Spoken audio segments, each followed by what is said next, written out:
अस्सलामुअलैकुम वरहमतुल्लाहि वबरकातुहू। दोस्तों, इस वक्त रियासत गुजरात की राजधानी अहमदाबाद से हमारे रिपोर्टर मुफ्ती इस्माइल सुमरा ने बताया कि गुज़िश्ता कल राहुल गांधी वहां पर आए थे और साबरमती रिवर फ्रंट पर हज़ारों कार्यकर्ताओं से बात करते हुए उन्होंने सीधा मोदी जी को और बीजेपी को निशाना बनाया। अहमदाबाद में बीजेपी पर राहुल गांधी खूब बरसे। उन्होंने कहा कि सरदार पटेल की मूर्ति यहाँ पर बना दी गई, यानी गुजरात में वो जो आपने देखा होगा कितने हज़ार स्क्वायर फीट की वो मूर्ति बनी है, लेकिन वो राहुल गांधी ने कहा कि सरदार पटेल की मूर्ति तो बना दी गई मगर स्कूलों को ताला लगा दिया गया, स्कूल बंद कर दिए गए। राहुल गांधी ने कहा कि अगर आज पटेल होते तो वो भी ऐसा नहीं चाहते। खैर, राहुल गांधी ने गुज़िश्ता कल ज़बरदस्त अंदाज में बात करते हुए गुजराती आवाम से 8 बड़े वादे किए।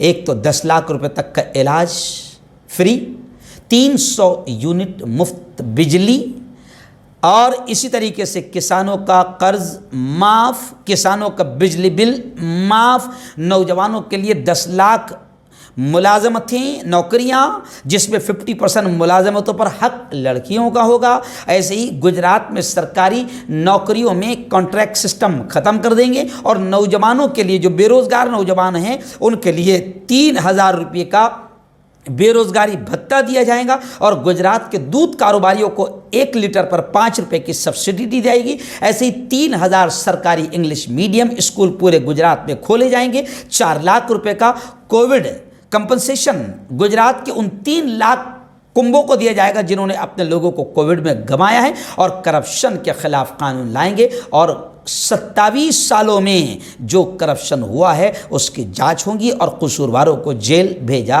जाएगा। और फिर जमकर बरसते हुए उन्होंने कहा कि मोदी जी ने और बीजेपी ने किस तरीके से मुल्क को प्राइवेट हाथों में बेच दिया, किस तरीके से अडानी और अंबानी जैसे लोगों का मुल्क को गुलाम बना दिया और किस तरीके से मुल्क फिर गुलामी की तरफ बढ़ रहा है और किस तरह मुल्क में नफरतें बीजेपी ने फैला दी है, इस पर राहुल गांधी जमकर बोले।